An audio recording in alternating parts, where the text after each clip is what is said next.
So now we have to be on our best behavior. Good. I know. I notice No you. jokes. No jokes. Yeah, yeah. Okay, got you. No jokes. No, this is serious stuff. So very little laughter to be involved. All right. Okay. Great. So living teams, team talk, and oh look, I've gone into presentation mode. Who's Uh, this? Who's this? Hold on a second. Is this, have you switched? Have you switched personas? let's be serious. My guest this week is Chris Slater, and Chris, I'm delighted you've been able to join us for this. It's only the second one of these team talks we've done, and yeah, just really curious to find out from you. What on earth is it like these days leading teams in 2023? But before we come to a few questions and your insights, can you tell us a bit about how you got here? Great. Thanks, Tony. Honored to be part of the conversation. And yeah, my background, pretty simple, really. I'm an insurance guy. I went through a career at a large insurance company, and I always had an entrepreneurial itch. So started a business called Simply Business, which is now the largest provider of online commercial insurance here in the UK. Part of the startup team, and then grew that to, I think today it's about 1 million customers, a couple 100 million revenue, about 1,000 people. Actually jumped over the pond and launched our international business in the US. So I spent a few years there, and then just as things were getting interesting, we got bought by a large insurance company called Travelers, and then really spent the next 5 years venture investing, helping businesses get from startup to scale up. One of the interesting roles I did was I was CEO for a workplace coaching business called Sanctus, which some of your watchers might be aware of. I spent a couple of years there, and then sort of fell back into insurance with this idea of insuring carbon credits. So I'm currently founder and CEO of Ocker Carbon Insurance Company, and we are 8 months in to the adventure of building a startup in the climate space. Wow, Ocker. What does Ocker mean? Ocker, so the foundations of that is, it means home in Tupi-Guarani, which is one of the original languages in the Amazon rainforest. So for us, we are looking to ensure the home, which is ensure our planet, and yeah, grounded obviously in the mission that we've got, which is really trying to scale a high-performing carbon market. Wow, that sounds exciting. We'll come back to that because one of the drivers, I think, of high performing teams is to have a really clear purpose. We often talk about having a purpose worth fighting for, so when the chips are down, like you really know why you're in the business you're in and what you're fighting for. And it sounds like Ocker is very much of its time, bearing in mind the climate crises that we're all facing. So we'll come back to that. Well, thanks, Chris, for being here.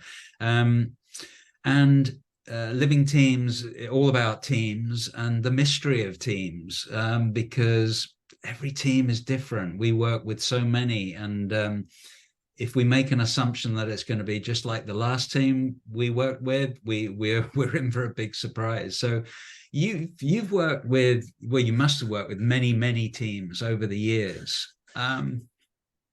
This is a kind of very general question, but what have you learned about the mystery of having teams perform? Well, that's a big opener, isn't it, Tony? I think if I think back, I've obviously been part of teams, both good and bad, but I've for a long time had to lead teams, and I think ultimately now as CEO and founder, comprising, compiling, running, managing, coaching, leading teams, really drawing on the experiences of plus 20 years in various good and bad teams. And I think some of the threads of what's made the very best teams I've worked in, if we're happy to sort of dive into that, really I sort of think about 3 or 4 things really. One is, as you say, this sort of higher purpose. So a common goal. I think back to actually the very early team at Simply Business, startup team, an insurance team, trying to build something that was new, that was exciting, that was different, and didn't have any sort of like ethereal purpose in terms of maybe what we've got now at Ocker, but we just all had a real common goal. It was like, look, we've got to get something new to market. It was different. We were challenging the status quo. That was just really galvanizing, I think, for the team. So there's that sort of, as you say, sort of higher purpose, common goal, which sort of focuses the energy and the mindsets of the team that we were in. And then there was sort of a real trust within that team. So real sense of supporting each other, willingness to lean on each other, and then I think, and then sort of aligned with that trust was a connection with each other on a much more deeper level than just the work we were doing. We loved the work we were doing. It was 7 a.m. till 11 at night. But there was also that sort of connection outside of work. It was a young team. Average age was probably 25, 26. So it held maybe one of the benefits of all being from a similar background, similar experience, life experiences at the time. So, but there was that sort of connection with each other. And then I think back to that team a lot. It was individuals that were coming with very different expertise and skill sets, but there was almost an essence of humility, I think. And as I think now about building teams, maybe we can go into it a little bit more detail. Like, you can have the best smarts in the room. You can have people who are, from incredible backgrounds, but if you can't find a way of getting them to work together, and for me, therefore, humility is really important, and an understanding of each other, then the teams just don't succeed, really. And we can add leadership onto them. We can definitely add fun. For me, it's about when you're at work, there's lots of opportunities to create energy in the group, and I think you've got to have fun and maybe not try and take yourself too seriously. There are serious things to be done, but not take yourself too seriously. So yeah, I think back to that team back in 2004, 2005, and what made that such an energizing experience of me being part of that team, not really being the leader, but being part of it. Then as I've gone into leadership, what have I tried to create when I built teams after that? It's really been that. Yeah, great. Thank you. And it's fascinating as you talk about that team and kind of recalling what was it about them that made them successful. I'm sure people listening to this will be relating to it in some way about great teams that they've worked with. I certainly was, as you were talking about that, about purpose, trust, connection, humility, really leaning into the diversity from a place of appreciation rather than what can be a difficult team because they're all so different. But wow, if you can really embrace that diversity and be humble with it, and the fun, I think wow, work is hard enough. If we're going to be working with people, how can we actually enjoy it and celebrate and appreciate each other? So yeah, lots of the attributes, if you like, of both positivity in teams, which kind of is like the fuel, and productivity, which is getting stuff done. It's like, and being very clear, we need to get stuff done. And if you have just the good feeling in a team, but not that kind of forward direction towards a common goal, then it's a very different prospect. Can we build on that for a moment, Tony? Because I think you're absolutely right. One of the bits that sometimes gets missed in when I speak to other leaders or speak to other managers is that what you've just touched on there, which is the need for success as well. Like, you can do all the great team composition and you can spend lots of time trying to build a high performing team, diverse set of skill sets, coaching, but you do need successes, and those successes don't need to be grand success. I mean, I think about I've had some huge successes and that's been great for the teams, but it's about the little wins as well. And if I think back to coming in as a new CEO at Sanctus as a good example, dysfunctional, I would say, in terms of both business and teams. What was really important for me was trying to create an environment where the team, as it changed and as it worked together, saw its successes. And they were really small. They were turnaround successes rather than growth successes. And I think you've got to have that as a team, because the team ultimately is looking at each other going, we're here to do something. We're here, the reason why work and why teams come together is to achieve something. And therefore, I think you need that common goal broken down into, successes, and then the celebration of those successes, however small they might be, to really galvanize the group. Yeah, I totally agree that without that real energy towards something which is worthwhile and everybody's working towards it, and boy, when you get it, isn't it great? That success really sort of helps glue a team together. One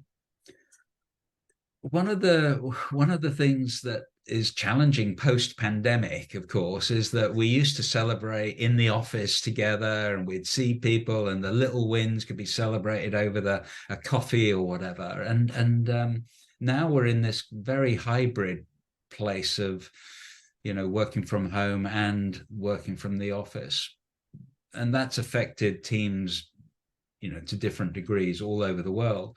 What's your experience of how the pandemic has impacted your ability as a team leader to get the team focused? Yeah, it's definitely shifted my perspective on how to. I'm leading a distributed team now, so most of my team's in the US. I'm here in the UK. I've led and been part of distributed teams pre-pandemic, in pandemic, and now post-pandemic.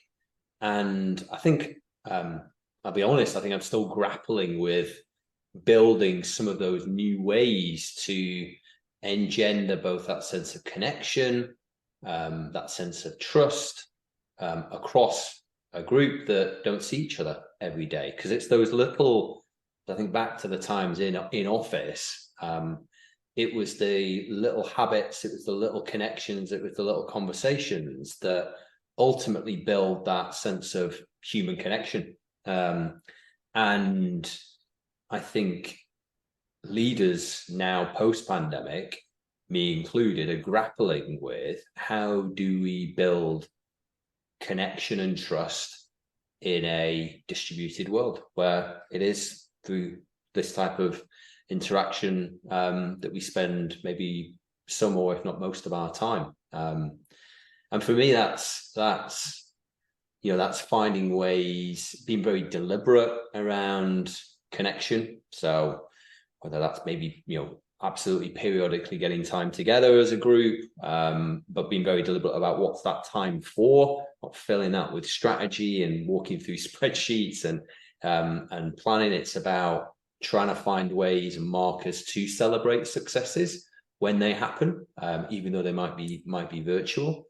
It's about creating space in the diary to connect. And as a leader, you've got to lead by example. I think the many examples that we're seeing public around, this return to hierarchy and this return to top-down management, and all comes down to a lack of trust, really, for me. And as I think about how do I build this team in a very trusted way, is creating the different ways of understanding and empowering them, which again comes down to clear goal, broken down, them owning part of the objectives, different ways of reporting, tracking, very transparent, like I'm all about, I think, again, in this environment, ruthless transparency. So getting people to communicate, even if I'm having like one-to-one, Slack messages, I've been a strong advocate for moving that into group channels, even though you might just be talking to one person, because I want everyone to see that conversation. So there's little tips and tricks and things that I'm trying. It's definitely not perfect, But it comes down to, for me, it's about trust and connection. They're the two things that are really difficult to do as human beings when you can't smell somebody, or maybe not taste them, but touch them. It's interesting some of the language you use. I mean, you were talking there about ruthless transparency, and we talk about brutal honesty, and we talk about radical candor. And yet, if you look at candor, transparency, and honesty, it's like, wonder why they have to be ruthless. That's true. Why is it so hard? But I appreciate what you're saying. And what give us a few tips. I mean, so you will put conversations on group communication channels so that nothing is hidden, which is, I guess, challenging in itself, because often there is information which you can share and there's information you can't share. So I guess there have to be boundaries around that. But what else are you doing to create that connection and trust? Yeah, and I think if I go back to, I think you've got a role model as a leader, the habits and the behaviors you want your team to demonstrate. So, I'm an introvert actually at heart. So I have to work hard, first weekly planning meeting on a Monday morning, US time, afternoon, UK time. Let's open the floor for, like, how was simple things like, how was your weekend? But if you just throw that question out, it's quite often you get, it was fine, it was good, people don't want to talk about it. So you've got to lead this, you've got to, I think very carefully about how I come into group forums to lead by connection, lead through connection, and make sure there's enough time for that. So I think you've got to think carefully as a leader as to how you show up in spaces. So show up, and it's more often than not, how do you show up in group spaces? Everyone will have one-to-ones, and you can be honest and as transparent and as connecting as possible and cope. But they're for me coaching sessions.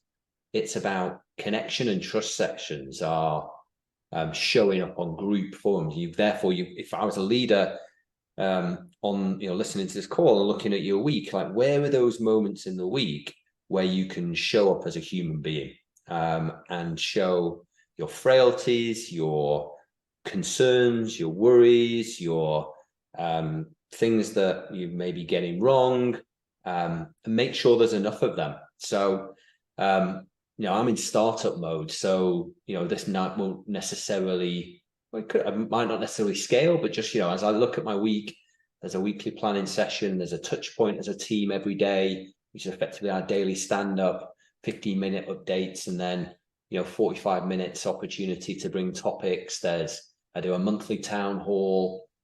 We have once every month a session, don't talk about work.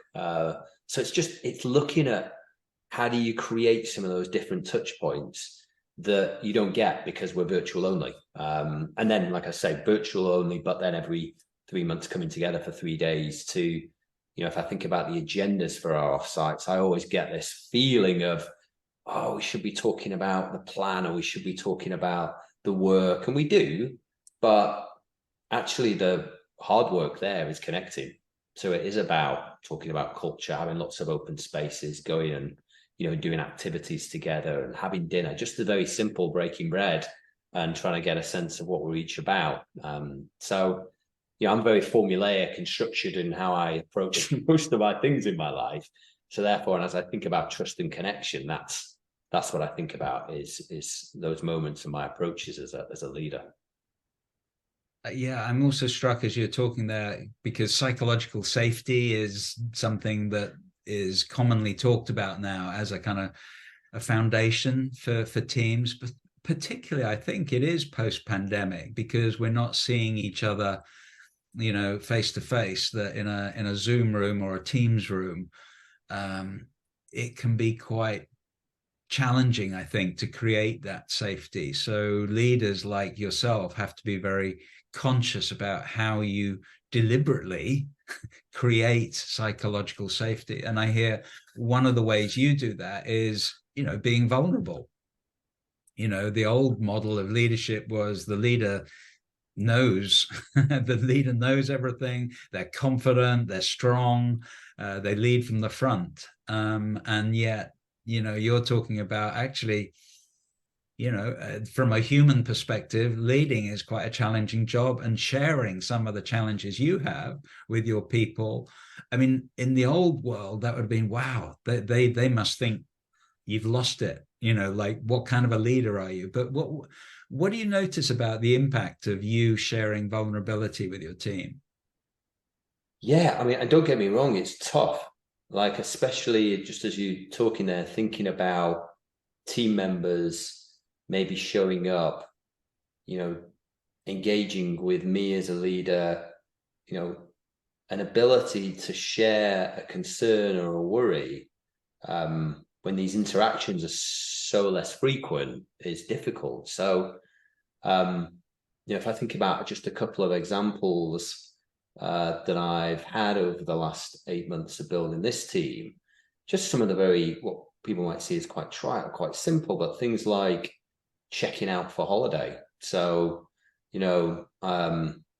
I'd be putting things in my diary that was actually, not even really openly talking to the team about, I need some time off. I'm going to go away for a long weekend. And I remember the moment where I was like, this is ridiculous. We all need time to switch off.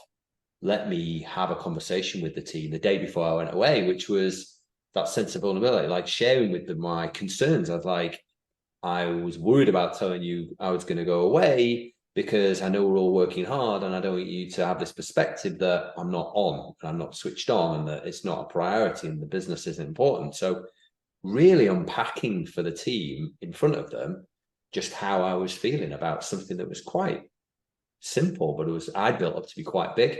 And the team, to a fault, came back to me and said that was such an important moment because it gave us permission not only to book holiday, which is important, but also gave permission to have concerns or have questions and see you also grappling with cultural and societal and organizational norms that you didn't want us to live to. So I've probably got a number of those typical examples where slowing down and sometimes thinking, I haven't got the answer to this, let me just put it out into the team, is so powerful, both as a leader, but also this concept of building connected teams is for the team to be working through some of that together as well. Yeah, certainly slowing down is something that we encourage when we're working with teams, because they hit our team workshops at max speed 10 and are expecting results from the team workshop, like, well, give it to me now. What's the solution? It's like, whoa, slow down, breathe, notice what is going on. And it's frustrating for them. It's like, you can see, like, no, we've got stuff to do. Yeah. And actually what you need is to become more conscious about how you are and how your colleagues are and what is needed in this moment. So this whole, we talk a lot about what happens in that little space between stimulus and response. There is a space. And if you can create that space, then rather than just react habitually, you can take that space, which is what you're talking about. It's like, actually, how do I respond skillfully in this moment? Not tomorrow when it'll be too late, but if I can just in this moment take a breath, and how can I respond? So maybe that's something that in our busy worlds we have to get better at, which is just pausing and reflecting. Yeah. I mean, for me, it sort of almost appears. It sometimes just appears this, space to think, and I remind myself of how important that is. And I think there's many mental models, isn't there? There's the chimp paradox, where it's the human brain and the chimp brain, or it's Kahneman's right brain, left brain. But engaging in that, slowing down, as you say, and thinking about what might be a better way to do this, what might be a better way of engaging the team in thinking through this, can be frustrating for both the team and for yourself. But time and again, as I think about when I've done that and how valuable it's been, it just but it's difficult. The societal demands on us, this sort of instant gratification, this shareholder demand for instant results, this quarter to quarter, as a leader, responding to that from your manager, or, having your team feeling like you're having to push objectives and deliver today on your team, getting that balance of, I had a CTO that always used to use this slow down to go fast approach, and I think it can be incredibly powerful. And when we're pushing our teams, or we're being pushed to get hit results, quarterly results or whatever it is, that can lead to burnout. It can lead to your team being in survival mode. And again, it's sad to see how many teams do appear to be in survival mode. Yeah. And again, I think this is just part of the world we're living in now, because work and home have become somewhat muddied in terms of there isn't that clarity anymore, and therefore the home impacts more on work. There's a lot going on in the world, so our people and us, we are all actually having to deal with an awful lot, and this survival mode, which is not healthy. It's certainly not sustainable. And so two questions really. One is, are you aware of that either currently or in the past? And what can you do as a leader? What are the signs, and how can you shift people from survival to some kind of renewal? Yeah, I mean, that's the constant battle, isn't it? It's I'm a startup, so context specific. Every day feels like it's incredibly important. You've got incredible highs, incredible lows. You're trying to build momentum. We're trying to build the leading business in the space. You're trying to get to the next fundraise. But as I think through that, for me, and again, some of this is easy to say, but really hard to do. It's the ruthless prioritization and the willingness to say no. And if you can build an environment with your team or for yourself to understand what's the absolute must do and what's the, I don't need to do. And I think when you talk there, Tony, about that's both in the work and home context. So, I've structured my week where I finish at 6, I've got 3 young kids with my wife. I'm back on at 8, back on for East Coast sort of afternoon. And the team knows that. It's in my calendar, it's shut off. Now that time is incredibly stressful in itself, managing 3 kids under the age of 6, but it's critical for my well-being in terms of, good, solid, strong connection with my kids, with my wife, actually is then empowering for me as a leader in work. And I think it's this. So therefore, what do I say no to? It's very rare that time gets interrupted by a call. And it'd be very easy for me to, take that call for it to edge into up to 7. But you've just got to set your own internal rules as to what you will and what you won't do. Now, has the team question that at times? I've no doubt privately, but also they might get frustrated with it. But the example that I'm setting is that you can say no to things. And look, not everything is on fire all the time. So I use that as an example because I think it's important, because it blends both that home and work context. And as I think about work, and as I think about how do I coach the people who work with me, almost always the conversations are around what needs to be done and what doesn't need to be done. 80% is good enough. So it's just, again, having that mindset of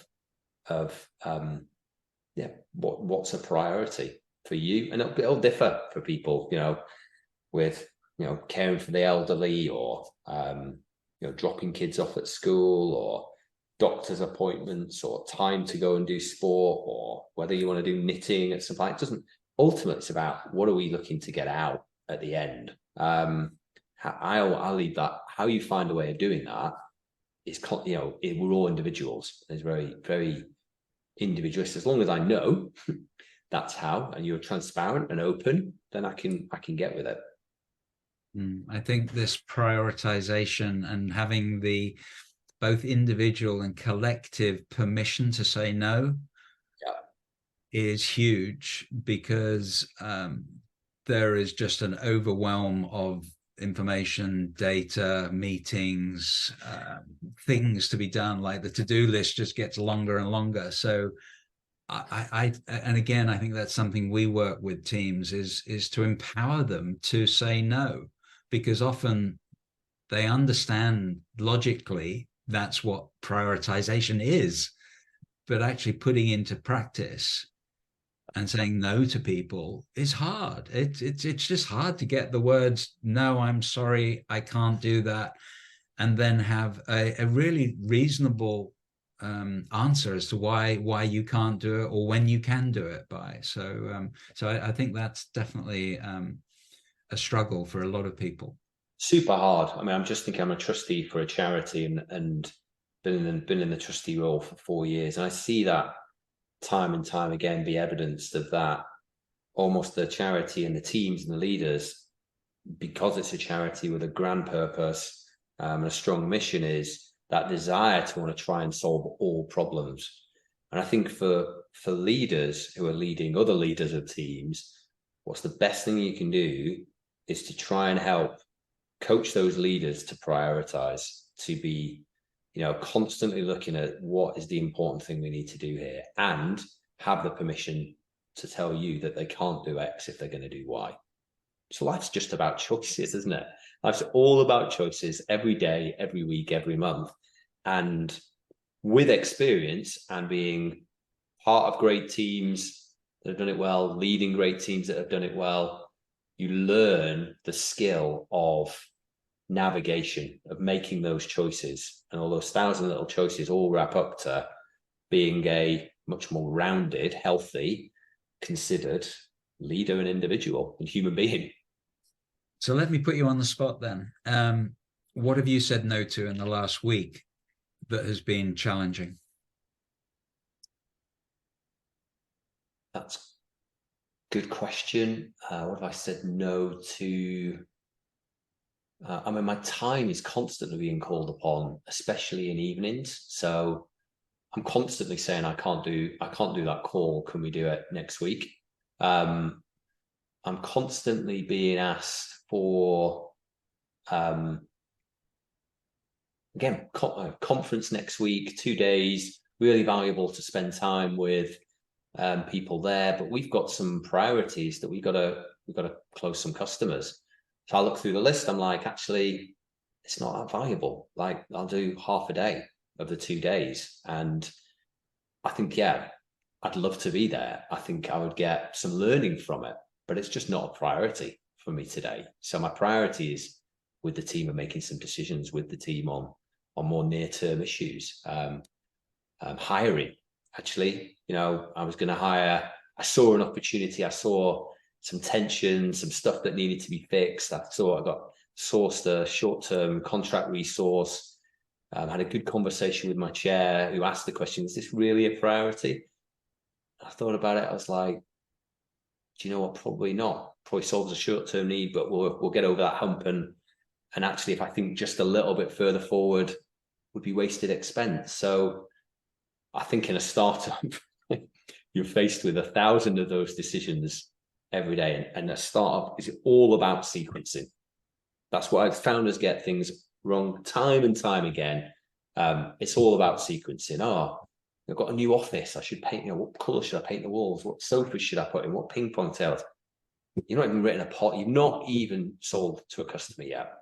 Building machines, building support, building operations. You've not even sold a product yet. So it's all about sequencing. And it's hard. You constantly get drawn into thinking, this decision feels really important. I should really do this today. Actually, as you think hard about it, you're like, actually, I can probably put that decision off until tomorrow. I can make it. It can be ugly. It might not work perfectly. I can go back and fix that. Might not need that. So navigating and just doing exactly what you need to do to make sure you've got runway, you're getting product, you're going through these phases that all successful startups need to go through. Sometimes you have to take some of the pain with that. What I like about that is that it links back to what you were talking about earlier about the importance of success, and that the team knows when it is being successful because it knows what it's trying to achieve. Yeah. And so this, you know, the prioritization is, well, actually, is that going to get us closer to success, or is just something along the path which is important, but actually it's not a success criteria? Yeah, love it. Chris, you and I have worked on something called dimensional leadership, which is something I found really illuminating around my own leadership. And I wished I'd known it when I was back in the day leading a business, because my assumption was there's only one way to lead, and that's from the front. And I was the guy who was meant to have all the answers and kind of be responsible for everything. And oh my God, it was a lot to take on. This dimensional leadership model looks at, actually, there are many different ways to lead, from the front for sure, and sometimes we have to, but there's also leading from behind, supporting your people, leading from beside, having your arm around them, kind of like, I'm with you, I've got your back. Or leading from, we call it the field, you know, it's just kind of sensing what's needed here in this moment, in this meeting, in this decision. What's the universe telling me that I need to take notice of? And then of course there's leading from inside. So that's essentially what the 5 dimensions of leadership are. And curious again, because as you've been talking, I can hear that you do lead from different places. So what does the dimensional leadership model give you as a leader? Yeah, it's an amazing awareness. I've actually got it's on my post-it on my computer here, the different the different modes of leadership, next to a Roosevelt quote and a few other crazy things. But for me, it's been incredibly powerful, because as you know, if I think about social media and you think about success and what that looks like, or you know, if I take it back to when I was in my early career, looking at what I thought leadership was all about, it was all leader from the front, great orators, great speakers, great strategists, great people who could stand up and deliver you know, intentions and ambition for a business. And I always thought that that's what I needed to be as a leader. I needed to be able to do all of that. And that was, you know, that was the only way to lead. And I think through the work with yourself and understanding what makes me great as a leader is, I think, actually an ability to context switch from different modes of leadership, dependent on what's needed at the time. And yes, that isn't my natural home. So I have to work hard at that leader at the front and recognize the times when it's needed, when you need to step up and go, actually, no, this is my job. I need to do this now. So, and as I've got comfortable, therefore, with understanding myself and understanding those different modes, it's really empowering, because you can put yourself in that space and recognize it and go, well, this is what's needed. And therefore, as I think about the most uncomfortable, which is that leader from the front, I go, no, I need to do that now. And that's the role to play today or in that situation. So how do you, that leader from the front, because one of the challenges is staying connected with your people as you point towards the vision of where you want to go and you're committed to it, but how do you take your people with you? I think that's a combination of communication, especially as I think about in a remote world. You can quite easily lead from the front, and especially if you've got a natural trait for it, you quite often, I think, push for it and forget you've got to bring everyone along with you. And I think for me, it comes down to communication, and communication in multi methods, not just that leader from the front, great orator, but how are you How are you repeating those messages? How are you seeking feedback on the direction that you set? How are you surfacing questions or challenges about that? How are you testing that really in both internally and externally? So, and all that for me is about communication. It's about using different methods to try and ensure that you connect in that where we're going and the mission of the world of the future with actually what do we need to do today and how do we bridge the gap and how do we get there. So yeah, I think that's what you need to do really. And which is your favorite leadership dimension? Where are you really comfortable? I love building teams, so I like being part of a team. So for me, it's very natural to be, that sort of arm round and sort of the coaching next and that inspiring through doing. It's very much a natural place for me to sit in. I like very flat hierarchies. I like that sense of connection and togetherness, and actually look for it as well. So definitely there, and then tapping into that leader within is where some of that then fun and enjoyment and life and sense of being human comes into teams when I'm tapping into that. But a leader from the side for me is very very natural, I think. Very good. Wow, this conversation could go on a lot longer, and we've only got a few minutes left. I do want to ask you about purpose, though.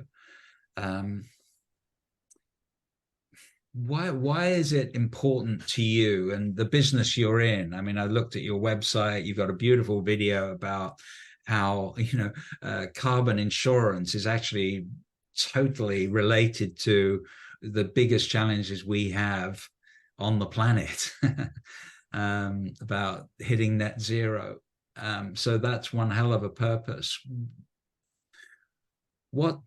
How does that impact you? Like, how does it affect you as a day-to-day leader of a business?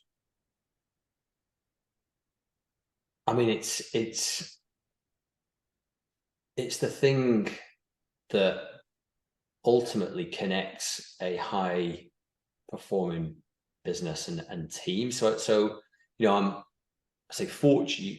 I'm fortunate. I'm thinking about some of your watches. Like we have, a very clear pillar, a very clear solution to really help one of humanity's biggest existential crisis is, if we can help bring more liquidity into the carbon market, get more corporations investing in projects, we have a chance to basically offset emissions. And that's really, as I think about the team and as they come together, they're connected to that. We had a values session in our last offsite where we were talking about our why. And all of it sort of connects into what our ultimate purpose is. But equally, the purpose doesn't need to be that as grandiose. I think it's just important for a team to understand what the purpose is, and it can have subtle difference. It can mean things differently to, I think about the team and our purpose. I'm very excited about how I bring an insurance product solution to this space. I could see very clearly how it has an impact, and that's my driver, creating something new. It connects with my values of doing something different, of the competition, of the energy there.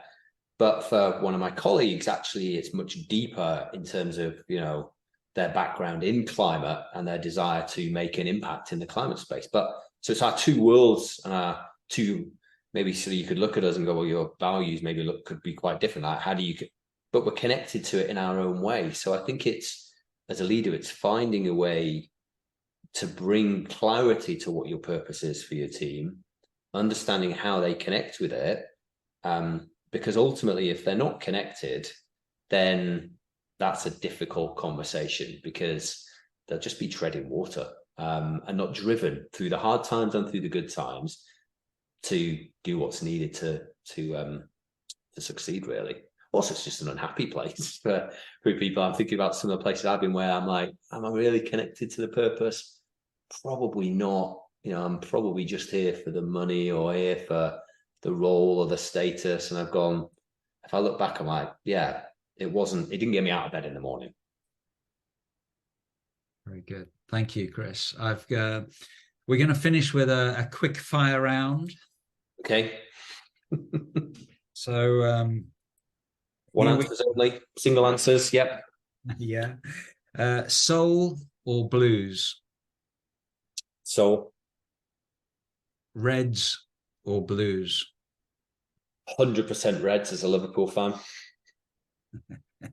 Night in or night out? Night out. I'm a party animal. I'm always the last one on the dance floor. Strictly or Top Gear? Oh, two incredibly bad ones there. I mean, definitely not Top Gear, so I'd have to go Strictly. Dogs or cats? Dogs, allergic to cats. Barbie or Ken? Oh, that's an interesting one. Barbie, probably. Cigarettes or alcohol? Alcohol. Or both. Night or day? Gay, actually. Right.